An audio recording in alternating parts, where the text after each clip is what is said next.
നാടിനെയും നാട്ടുകാരെയും കോടതിയെപ്പോലും ഞെട്ടിച്ച അതിനിഷ്ഠൂരമായ ഒരു കൊലപാതകമായിരുന്നു 2022 മാർച്ച് 19 ഇടുക്കിയിലെ ചീനിക്കുഴിയിൽ നടന്നത്.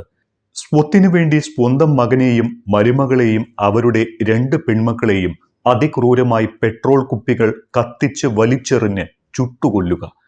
അതിനുവേണ്ടി നടത്തിയ ആസൂത്രണങ്ങൾ, കൃത്യം നടപ്പാക്കിയ രീതി, 4 പേരിൽ ഒരാൾ പോലും രക്ഷപ്പെടരുത് എന്ന ക്രൂര മനസ്സിൽ വിരിഞ്ഞ തയ്യാറെടുപ്പുകൾ. ചീനിക്കുഴി കൊലപാതകം എക്കാലവും ഓർമ്മിപ്പിക്കപ്പെടുന്ന ഒന്നാകുന്നത് ഇക്കാരണങ്ങൾ കൊണ്ടൊക്കെയാണ്. ഹമീദ് മക്കാർ എന്ന 82-കാരന്റെ മനസ്സിന്റെ ക്രൂരത മനസ്സിലാകണമെങ്കിൽ 4 പേരെയും ചുട്ടുകൊന്ന് കൂളായി ഓട്ടോ പിടിച്ചു പോകാൻ നിൽക്കവേ പോലീസ് പിടികൂടിയപ്പോൾ ചോദിച്ച ഒറ്റ ചോദ്യം മാത്രം മതി. എല്ലാവരും തീർന്നോ എന്ന് മാത്രമായിരുന്നു ആ ചോദ്യം. മക്കളെയും ഭാര്യയെയും ഉപേക്ഷിച്ച് മറ്റൊരു സ്ത്രീക്കൊപ്പം നാട് വിട്ടുപോയ പിതാവിനെ വീണ്ടും കൂട്ടിക്കൊണ്ടുവന്ന് കൂടെ താമസിപ്പിച്ച മക്കൾക്കുള്ള പിതാവിന്റെ സമ്മാനം.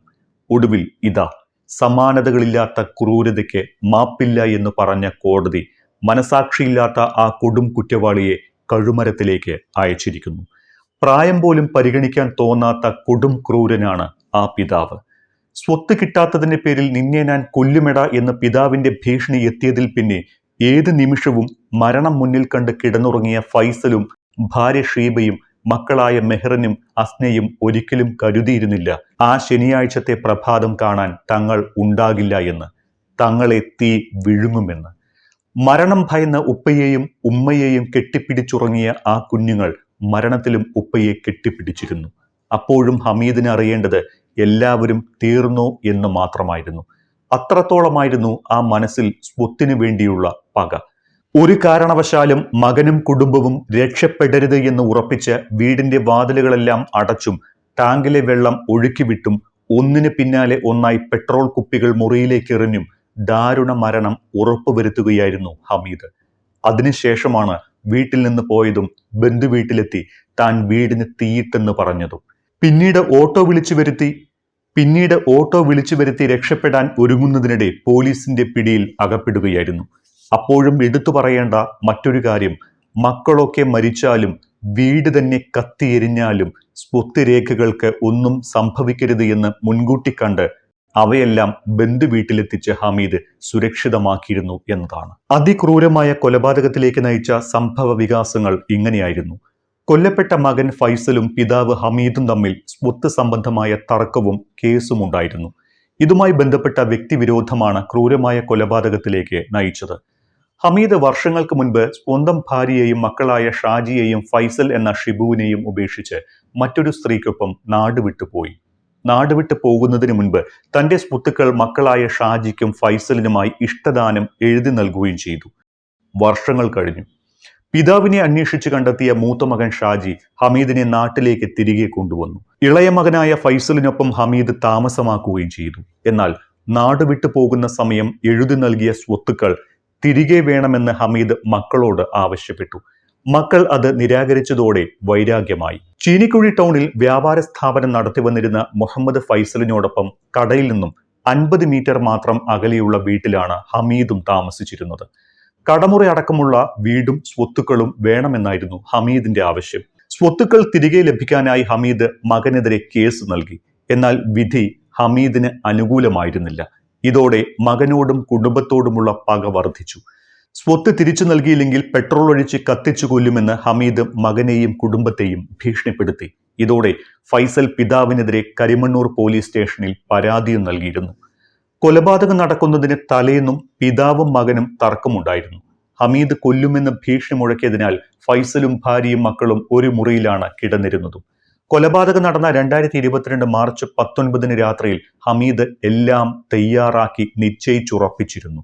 മകനും കുടുംബവും ഉറങ്ങുന്നത് കാത്തിരുന്ന ഹമീദ് എല്ലാവരും ഉറങ്ങിയതോടെ തയ്യാറെടുപ്പുകൾ ഓരോന്നായി തുടങ്ങി.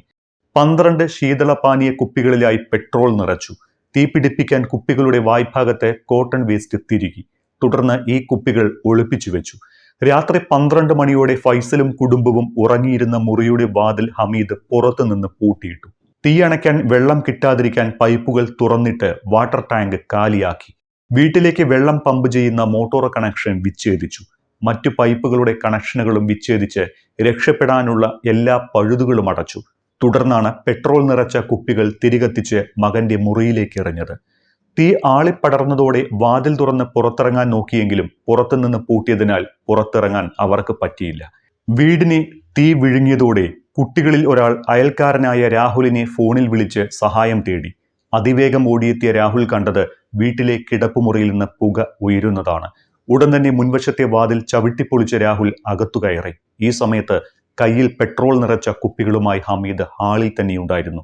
ഇയാളെ തള്ളിമാറ്റി കുടുംബം അകപ്പെട്ട മുറിയുടെ വാതിൽ തുറക്കാനുള്ള ശ്രമത്തിനിടെ ഹമീദ് 4 പെട്രോൾ കുപ്പികൾ കൂടി മുറിയിലേക്ക് കത്തിച്ചെറിഞ്ഞു.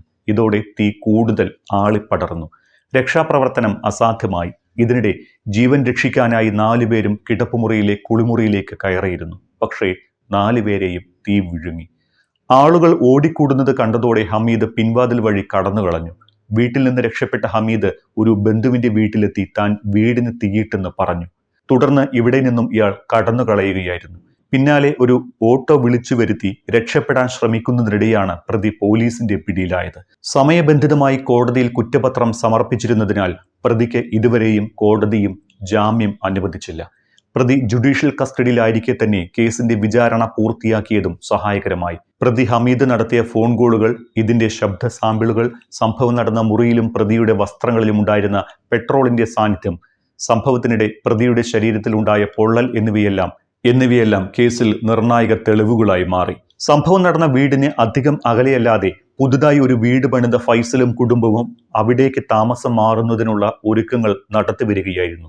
ഈ സ്വപ്നങ്ങൾ കൂടിയാണ് പിതാവിന്റെ കൊടും ക്രൂരതയിൽ ഒരു മുറിയിൽ എരിഞ്ഞടങ്ങിയത്.